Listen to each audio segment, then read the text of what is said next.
స్టేషన్కి వెళ్ళే టైం అవుతుంది, అర్జెంటుగా వెళ్ళాలి.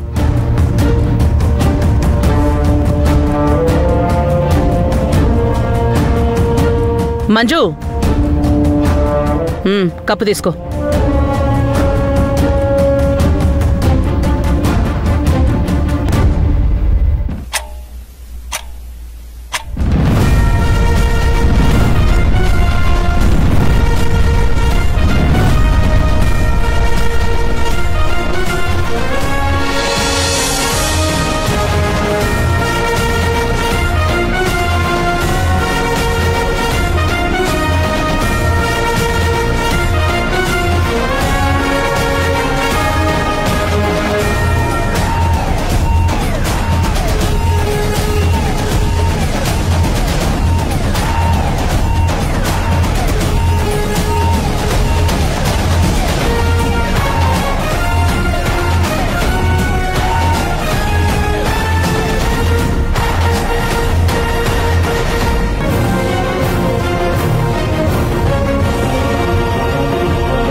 అమ్మా, మంజు ఏఎస్ఐ డ్రెస్లో ఎలా ఉందమ్మా? నా కోడలికేంట్రా, వేసుకుంది ఏఎస్ఐ డ్రెస్ అయినా చూడ్డానికి ఎస్పీలా ఉంది. నీ కంటికి ఎస్పీలా కనపడిందంటే నీ గుండెలో దడ పుట్టినట్టేమని. ఏమండి, మీరు నన్ను స్టేషన్ వరకు డ్రాప్ చేస్తే నేను ఇన్ టైంలో స్టేషన్లో ఉండగలను, లేకుంటే ఫస్ట్ రోజే లేట్గా వెళ్ళిందని అవుతాను. ఆదిలోని హంసపాదైతే ఎలా మంజు? కాస్త ముందే వెళ్ళాలన్న ఆలోచన ఉండక్కర్లేదు? వాళ్ళ ఆయన ఉన్నాడు కదా, స్టేషన్ వరకు డ్రాప్ చేస్తాడులే. రే సత్య, మంజుని స్టేషన్ వరకు దింపిరా. సరే నాన్న. చూడమ్మా, నీకెన్ని పనులున్నా నువ్వు వెళ్లే టైం వరకు పూర్తి చేసుకోవాలి కదా. ఏదో నువ్వు కష్టపడి పనిచేస్తున్నావని నా కొడుకు అనుకోడు. వెళ్ళు వెళ్ళు, మీ స్టేషన్లో వాళ్ళందరికంటే ఈరోజు నువ్వే ముందుండాలి. అమ్మా, మంజు ఏఎస్ఐగా ఫస్ట్ రోజు పోలీస్ స్టేషన్కి వెళ్తుంది, నువ్వెదురురామ్మా. సత్య, నువ్వు పద. మంజు ఆగు.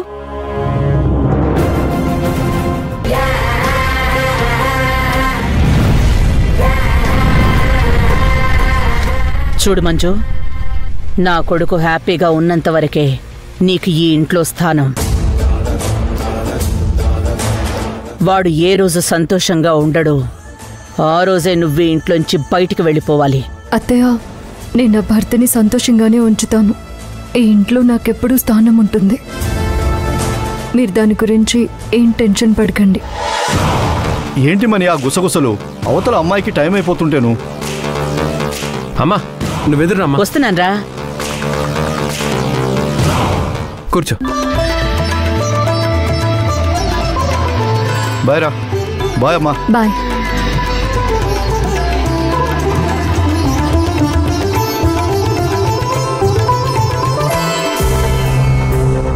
ఏంటి మని, మంజుతో ఏవో గుసగుసలాడుతున్నట్టున్నావు? ఏమీ లేదు, దానికి ఫ్యూచర్ అంటూ గుర్తు చేశాను. ఫ్యూచర్ గుర్తు చేయడానికి నీకేమైనా జ్యోతిష్యం తెలుసా ఏమిటి? ఫ్యూచర్ గుర్తు చేయడానికి జ్యోతిష్యమే తెలిసి ఉండాల్సిన పని లేదు. కొన్నిసార్లు కోడలి ఫ్యూచర్ని అత్త కూడా డిసైడ్ చేస్తుంది. సర్లే, ఈ మధ్య నువ్వు పేపర్లు చూడడం లేదమ్మో. అత్తల ఫ్యూచర్ని కోడలు కూడా డిసైడ్ చేస్తున్నారు.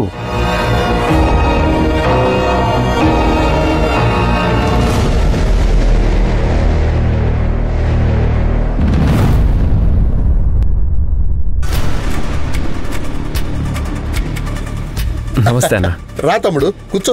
వద్దన్నా, పర్లేదు. ఏం మొహమాటం లేదు, కూర్చో. ఏంటి విషయాలు? ఇదిగో బావా, మీరు అడిగిన లిస్టు.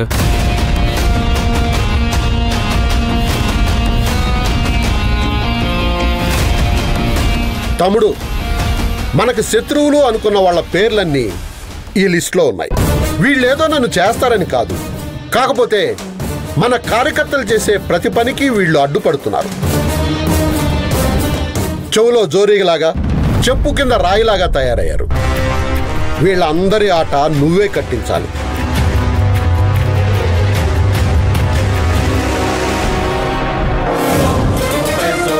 అన్నా, నేను మాటిస్తున్నాను, ఇక నుండి వీళ్ళెవ్వరూ మన పనులకు అడ్డుపడకుండా చేస్తాను. శభాష్ తమ్ముడు, ఈ విషయంలో నీకు ఎలాంటి సహాయం కావాలన్నా నన్ను మొహమాటం లేకుండా ఆడు. అవసరం ఉంటే అడుగుతానన్నా. వచ్చే ఎన్నికల్లో మాత్రం విజయం మనదే అవుతుందన్నా. విన్నారా సత్య మాటలు? విజయం మనదే అవుతుంది, గెలుపు మనదే అనే మాటలు సత్య నోటి వెంట వచ్చాయి. చిన్న సైజు కార్యకర్తల దగ్గర నుంచి కానీ, సెకండ్ గ్రేడ్ నాయకులు కానీ, అక్కడ మనకు పోటీ ఉంటుంది, ఇక్కడ మనం కొంచెం గట్టిగా ప్రయత్నించాలన్నారే కానీ సత్య అన్న మాట ఎవరూ మాట్లాడలేదు. శభాష్ తమ్ముడు. నీ మాటలు విన్నాక నియోజకవర్గం మొత్తం మన పార్టీ జెండాయే రెపరెపలాడుతుందని అర్థమవుతుంది. కాకపోతే ఈ లిస్టులో ఉన్న వాళ్ళ సంగతి నువ్వే చూసుకోవాలి. చూసుకుంటానన్నా. సరేనా, వెళ్ళొస్తాను. అలాగే. అరే సోగ్గడా, చెప్పవా? మనకి శత్రువులు అనుకున్న వాళ్ళ పేర్ల లిస్ట్ అంతా సత్యాకిచ్చాం కాబట్టి ఇంకా ఒక్కొక్కడి సంగతి వాడు చూసుకుంటాడు. కాకపోతే ఇక్కడ మీరు గుర్తుంచుకోవాల్సిన విషయం ఒకటి ఉంది. ఏంటి బావా అది? వాడు ఎంతవరకు చేస్తాడంటే మన శత్రువుల్ని కొడతాడు, తిడతాడు, బెదిరిస్తాడు, మనకు అడ్డు రాకుండా చేస్తాడు. అంతేకాని వాడు ఎవ్వరిని చంపడు. మరి అలాంటప్పుడు సత్య వల్ల మనకేంటి బావా ఉపయోగమో? నీకు సోకులు ఎక్కువ, బుర్ర తక్కువరా. ఆ పనేదో మీరే చేయండిరా. సత్యాన్ని ముద్దు పెట్టుకొని చేయాల్సిన పనంతా మీరే కానిచ్చేయండి. సత్య మనకు బాగా కావలసిన వాడు కాబట్టి ఏ పని చేసినా వాడికి తెలియకుండా చేయండి. బావా, మరొకవేళ సత్యకి తెలిస్తే?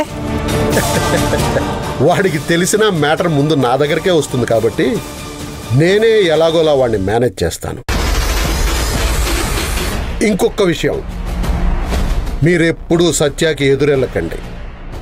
అలా వెళ్ళారు అంటే జనాభా లిస్టులో మీ పేరు కూడా లేకుండా చేస్తాడు. వాడు అంత దమ్మున్నాడు.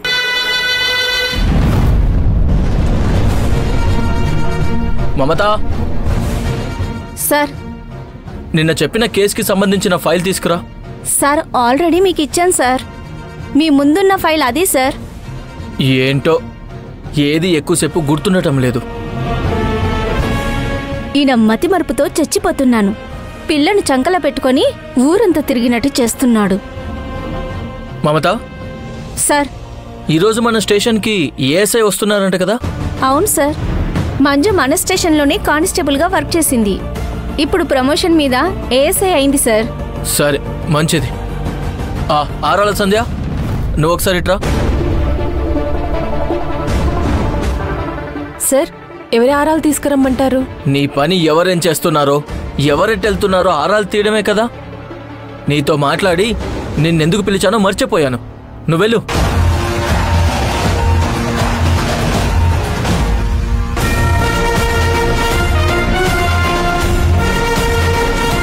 Good morning sir. Manju, ASI, joining report. Okay అమ్మా. మమత, తన సీట్ చూపించు. Okay sir. Thank you sir. పదండి మేడం. మేడం, ఇదే మీ సీట్, కూర్చోండి. Thank you.